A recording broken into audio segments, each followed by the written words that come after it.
Hello and welcome to Hard Talk with me, Shaun Ley.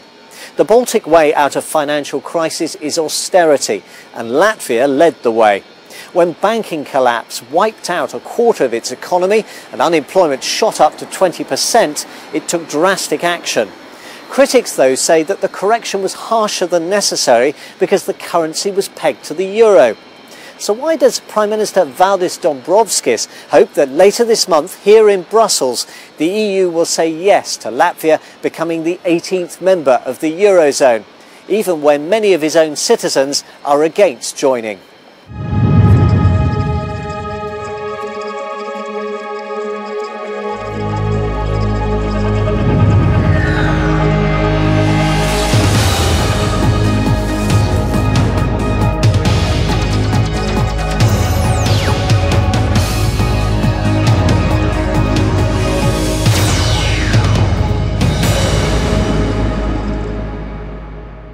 Valdis Dombrovskis, welcome to Hard Talk. Thank you. This month, Eurozone finance ministers, you hope, will confirm Latvia as the 18th member of the Eurozone. Yet barely 5 years ago, the global crisis nearly destroyed Latvia's economy. Some people might think you're mad to want to join the Eurozone. Well, in fact, it was exactly set during the crisis when we decided that January 1st, 2014 would be a date for the Eurozone accession of Latvia, since our currency Lats is anyway pegged to euro.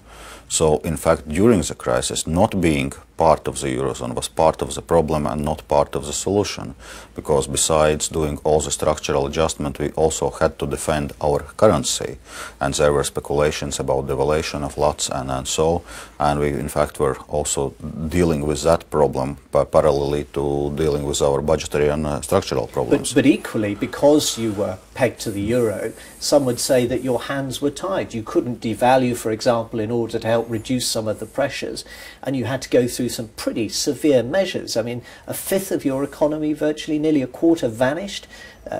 Third of public sector workers fired. Those who still had jobs, 30% pay cuts. I mean, this was savage. Well, certainly when you are in crisis as deep as Latvia was in 2008-2009, when we had in 2009 alone 17.7% recession, we had to do the necessary adjustment. But we looked at this devaluation option, and clearly it was even more painful option because we are a very small, very open economy. So whatever competitiveness gains we would get through the devaluation would disappear very quickly through inflation, through important components prices, imported energy prices, and so on and so on. So you would see, I think you said this to a British newspaper a few months ago, that joining the euro is a kind of insurance policy. Joining the Eurozone, in fact, has been a long-set goal of Latvia ever since we joined the EU. It's written in our accession treaty. Well, everybody, that's right, now they become a member, has to commit to joining the euro. It's always exactly. a question of when you do it. Exactly, but in fact, our first target date was set as of January 1st, 2008. And I think it would have been a very good idea that if Latvia would have been in Eurozone in 2008, because one aspect is that we would not have to defend our currency against speculative attacks. But the second, for example, banks inside Eurozone has access to the ECB liquidity, whereas our banks during the crisis did not have access to the ECB liquidity, which was making situation in the banking sector worse. But is it really going to be such a good insurance in the future if you hit trouble? Because as a result of decisions taken just a few days ago in the Eurozone, it's going to mean that in future those bailouts aren't going to be available, and the people who are going to take the hit for at least what I think it's up to 8% of the money if a bank goes under of its actual resources will be depositors and creditors. There won't be a case anymore of running to Brussels and saying, help us out.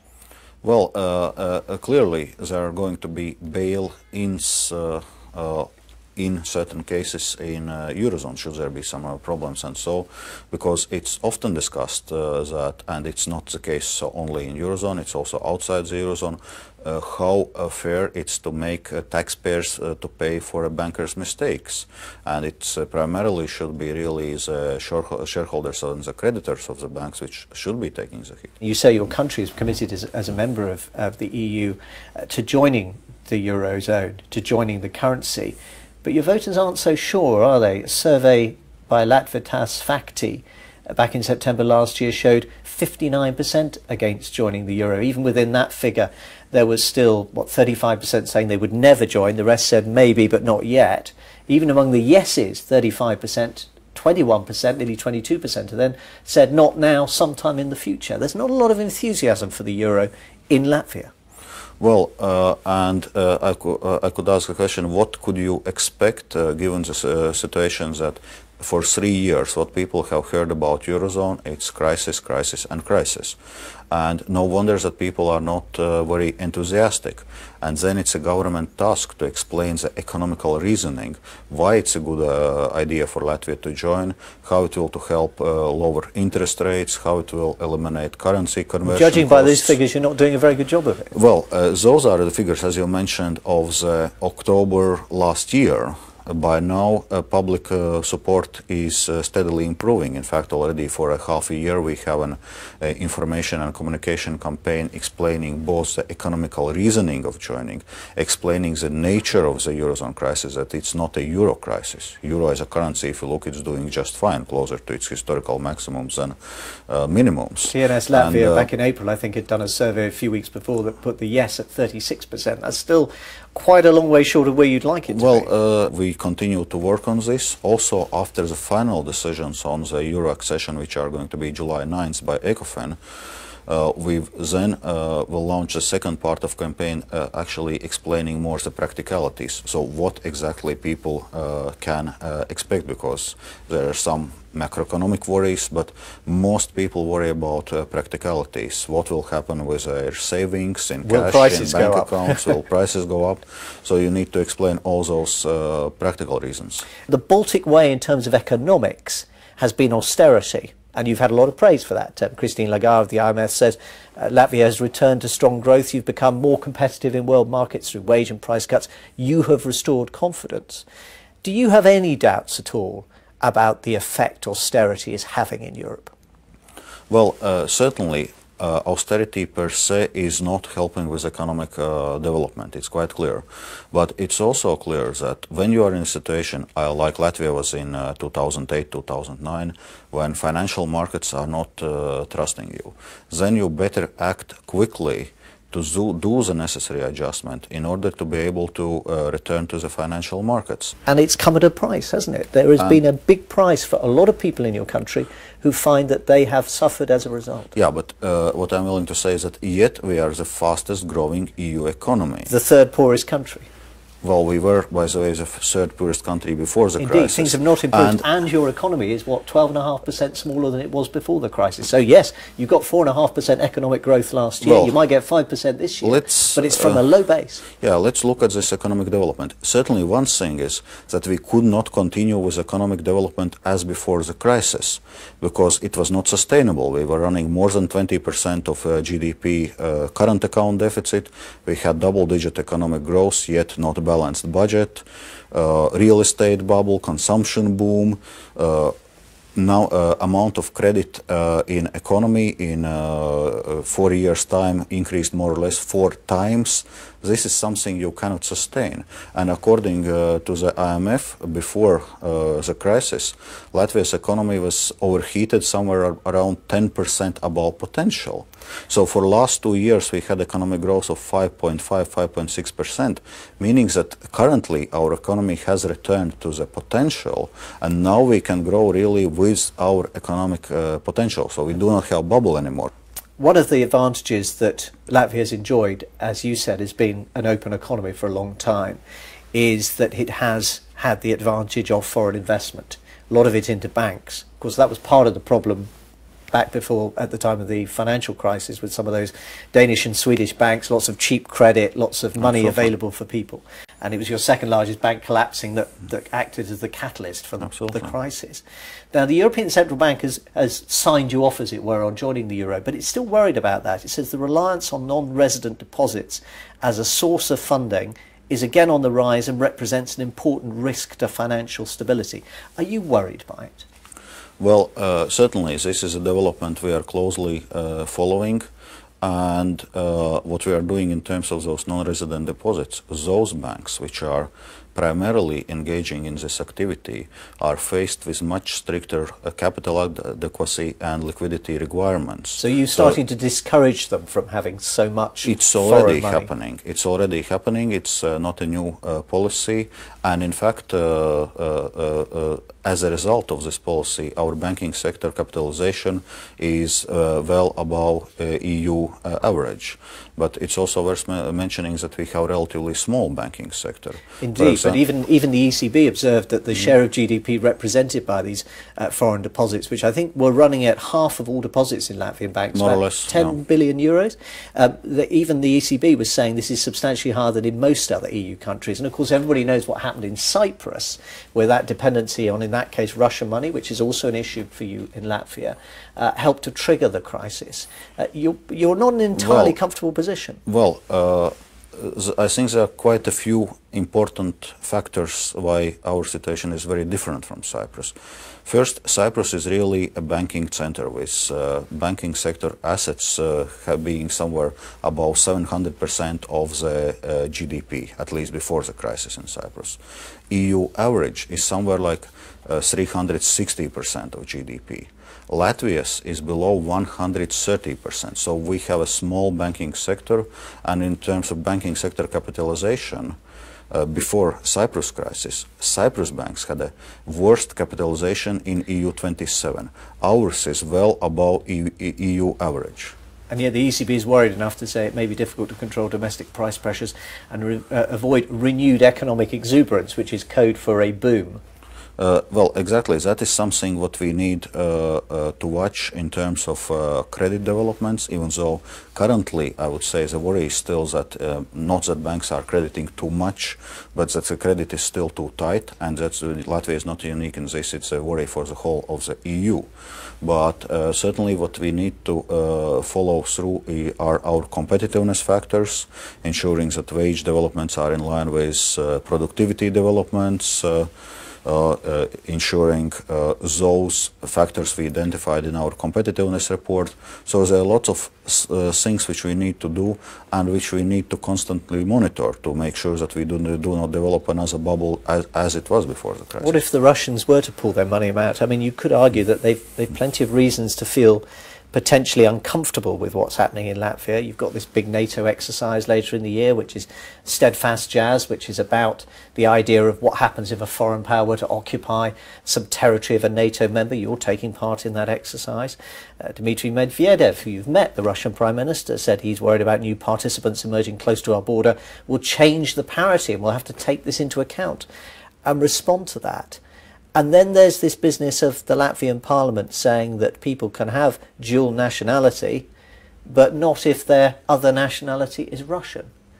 Do you understand why the Russians might be a little uneasy about what's happening in your country?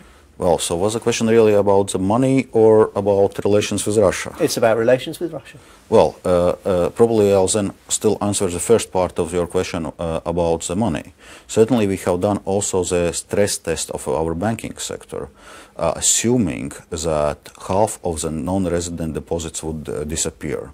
And our banking sector withstood this stress test. And this is, by the way, much worse scenario than what was happening during the crisis in 2008-2009. Okay. So you're making the case saying you could survive even if the money disappeared. Yes. What about the question of the relationship then? Well, as regards relations with Russia, we feel that we are part of the general tendencies as we see developments between Russia and the West in general. Economically, I would say our relations are developing really good. For example, last year trade turnover between our countries increased by 25%. Number of Russians tourists visiting Latvia increased by 30%. Cargo turnover in our ports increased by 9%. It's again mainly Russian cargo. Indeed, so, and the EU will be delighted by that. I mean, yeah. I noticed... so economically we have a very good... Somebody from Messe Frankfurt saying, actually, one of the attractions of Latvia is that it's so close to Russia, that Riga, particularly as a city, is a good place to invest, particularly attractive city for trade and industry because of its proximity. But then why this provocation in terms of the politics? Why have you said that people can be dual citizens of Brazil or New Zealand or any of the NATO or EU countries but not Russia, when so many of your population is ethnically Russian? What's wrong with having a Russian passport as well as a Latvian passport? Well, we are part of the EU and NATO, so that's why we are saying that, yes, citizens of EU and NATO can have the dual citizenship with Latvia. And so can Brazil, and so can Australia, and so can New Zealand. You're not part of that. Yes, there are some reasons why it also includes countries like Australia and Brazil, because both have significant Latvian populations. In Brazil, by the way, dating back from the 19th century. Yeah, no, I understand that, but I just don't understand this link. I mean, let me put you what Yanis Sitskovskis, if I have got his name right, your Deputy Chief of Citizenship and Immigration, said on Latvian radio for lifting the ban on dual citizenship. He said it's believed that these countries are close to us and there is no possibility that they might break a military conflict. Does that mean you think you might end up fighting at some point in the future with Russia, and you don't think you can trust them, that you are worried, as he put it, that dual citizenship is denied because people cannot serve two masters in the event of armed conflict? Well, certainly we do expect peaceful development, and indeed we do expect engagement with Russia, as I was telling, also economically, and certainly we hope for a good neighborly relations between Latvia and Russia, and I would say indeed West and Russia. Not all developments in Russia, though, are entirely encouraging. As we see now with a crackdown on opposition and so on taking place, we see that not all developments are exactly going the direction we would like to. Vladimir Putin wrote earlier this year, "We cannot tolerate the shameful status of non-citizen. How can we accept that due to their status as non-citizens, 1 in 6 Latvian residents," which I think is something like 300,000, you'll correct me if I'm wrong on that, "are denied their fundamental political, electoral and socio-economic rights?" So he might be cracking down on the opposition. You're cracking down on your own citizens. Not necessarily. So what we are having very open and transparent integration and naturalization process, meaning that any permanent resident of Latvia, including non-citizens, can pass a relatively simple naturalization exam and become a Latvian citizen. But only if they're prepared to speak Latvian. Well, I think it's something which is relatively obvious, and in fact we know that many countries in EU and indeed also Russia is requiring corresponding state language knowledge. They require it for immigrants. They don't require it for people who were born and grew up there. Well, that's the difference. Well, I couldn't agree with this, because again, for those children of Latvian non-citizens, if the parents wish them to become citizens, they can automatically become citizens, and there are no additional procedures. What people would not understand elsewhere in the EU is how they could even be non-citizens if they were born there. That's the thing they find confusing. Well, according to our citizenship law, so those people which were citizens of Republic of Latvia in 1940, when it was occupied by Soviet Union, and their descendants are the citizens of the Republic of Latvia. And what about somebody whose parents came in 1941 or 42 or 52 or 62 exactly, when you were part of the Soviet bloc? Others is it their fault? which are post-World War II immigrants, and that's exactly how it's divided also in EU for that sake. Yes, they have this option to pass this naturalization process and to become citizens, and that's what actually happening. Many of the non-citizens are passing this exam and becoming citizens. Vladimir Lindemann, who's co-chairman of an organisation called Native Tongue, at the time of the referendum on whether Russia should become a second language, which was defeated heavily, said, "I think over the past 20 years Russian residents of Latvia have been humiliated by the authorities, make them second-class citizens." No, I cannot absolutely agree with this. In this sense, our system, for example, of human rights on treatment of minorities and so on, has been checked and double-checked by the number of institutions, including during our EU accession. It was scrutinized very closely and found in a full compliance with the European standards. So it's not going to change? No. Do you think that might be one of the reasons why so many Latvians have emigrated in recent years? Well, this is something what we saw already once Latvia joins the EU, that with free movement of labor, At that time, already in 2004, 2005, tens of thousands of people were leaving, at that time mainly to UK and Ireland. It's a big drop, isn't it? I think between 2000 and 2011, it's something like 14% fall in your population. A large part of it, maybe 300,000 of it, people leaving. Yeah, so on this immigration, so that's what we saw exactly when we joined the EU with this free movement of labor.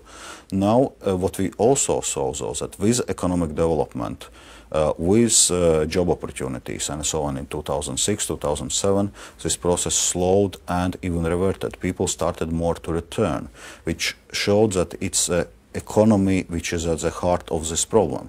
Now, with the economic crisis, unfortunately, we had this problem again. They went again.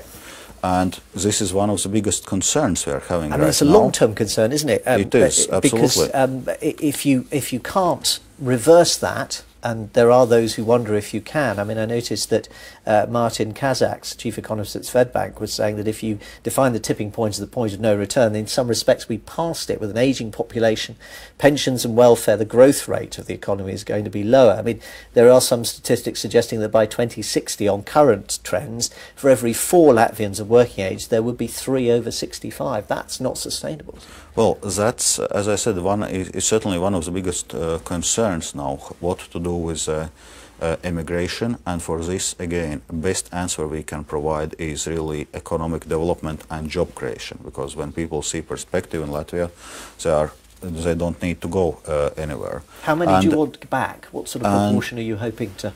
Well, and that's I would not name now some kind of figures of how much exactly we want back in terms, because you really need the economic basis for this. So that's why we're now working on re-immigration plan, suggesting incentives for people to return, but it's clear that the best incentive is to have a well-paid job back home. That's the best incentive you can have, and then set up a social system and so on. And that's why, by the way, we are also having this, providing this double citizenship, providing some support for Latvian diaspora now in other EU countries to ensure that we stay connected with those people which have emigrated, and through this connection also, that's why we're advertising their job opportunities in Latvia, ensuring that we gradually will be getting at least part of those people back. Professor Mihail Hazans, distinguished economics professor, indeed one of your best-known demographers, observed earlier this year the sense of bitterness is still very much there. Why? A feeling that everyone is leaving the boat must be sinking, or if the boat is afloat and others are leaving, why am I staying?